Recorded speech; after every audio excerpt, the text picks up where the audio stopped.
তিনি যে জাতির প্রতি প্রেরিত হয়েছিলেন তারা এমন একটি জঘন্য কাজে লিপ্ত ছিল যা এর আগে পৃথিবীর কোনো জাতিই করেনি।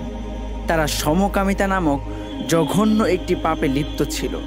আর অবাক করা বিষয় হলো তারা এই কাজ একদম প্রকাশ্যেই করত। নামমাত্র লজ্জাবোধও ছিল না তাদের মাঝে। বুঝতেই পারছেন, এমন জাতির মাঝে দাওয়াতি কাজ করা মুখের কথা নয়। লূত আলাইহিসসালাম ছিলেন ইব্রাহিম আলাইহিসসালামের ভাতিজা। ইব্রাহিম আলাইহিসসালামের সাথে তিনিও জন্মভূমি থেকে হিজরত করে কেনানে চলে আসেন এবং সেখান থেকে চলে যান জর্ডান ও ফিলিস্তিনের মধ্যবর্তী এক জায়গায়। সেখানে তিনি নবুয়ত প্রাপ্ত হন এবং দাওয়াতি কাজ শুরু করেন। অন্য নবীদের মতো তিনিও তাওহীদের দাওয়াত দিতে থাকেন। তিনি তার জাতিকে ডেকে বলেন, তোমরা এমন এক কাজ করছো যা এর আগে কেউ করেনি, আর তোমরা তা প্রকাশ্যেই করছো।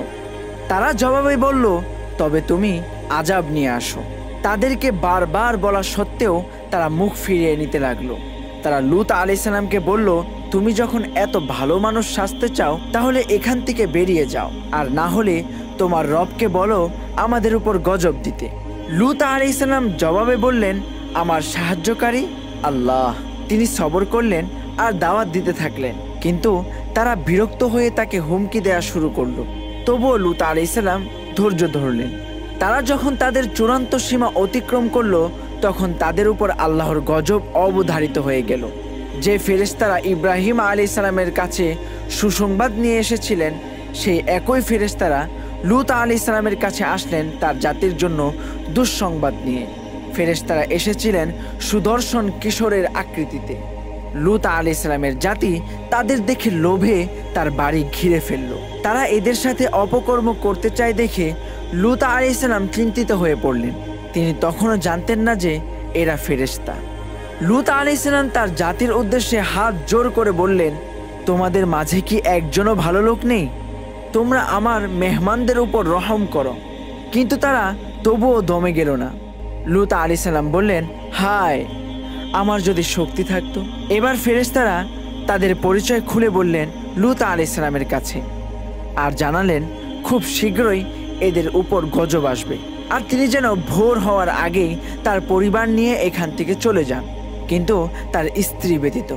এবার আল্লাহ সেই লোকদের অন্ধ করে দিলেন, ফলে তারা ভয় পেয়ে ভেগে গেল। ভোরের আলো ফুটবার আগেই লূত আলাইহিসসালাম শহর ছেড়ে বেরিয়ে পড়লেন। একটি বারও পিছন ফিরে তাকালেন না, কারণ আল্লাহর নির্দেশ। এবার শুরু হলো আল্লাহর নির্ধারিত সেই গজব যা তারা এতদিন ধরে আশা করছিল। জিবরাইল আলাইহিসসালাম তার পাখা দিয়ে পুরো শহরকে উপরে তুলে উপর করে নিচের দিকে ফেলে দিলেন, আর সেই সাথে শুরু হলো পাথর বর্ষণ। ভয়াবহ আযাবে নিমিষেই নিশ্চিহ্ন হয়ে গেল অবাধ্য এক জাতি। এই ঘটনাগুলো আল্লাহ কোরআনে কেন বর্ণনা করলেন? স্রেফ গল্প বলার জন্য না, আমাদেরকে এই ঘটনা থেকে শিক্ষা নিতে হবে। কিন্তু আমরা তা করছি কি? নিজেকে নিজেই প্রশ্ন করে দেখেন, আজ সারাদিন কতটা মুহূর্ত আপনি রবের সীমারেখা অতিক্রম করে কাটিয়েছেন। আল্লাহ তাআলা আমাদেরকে হেফাজত করুক। আমিন সুম্মা আমিন।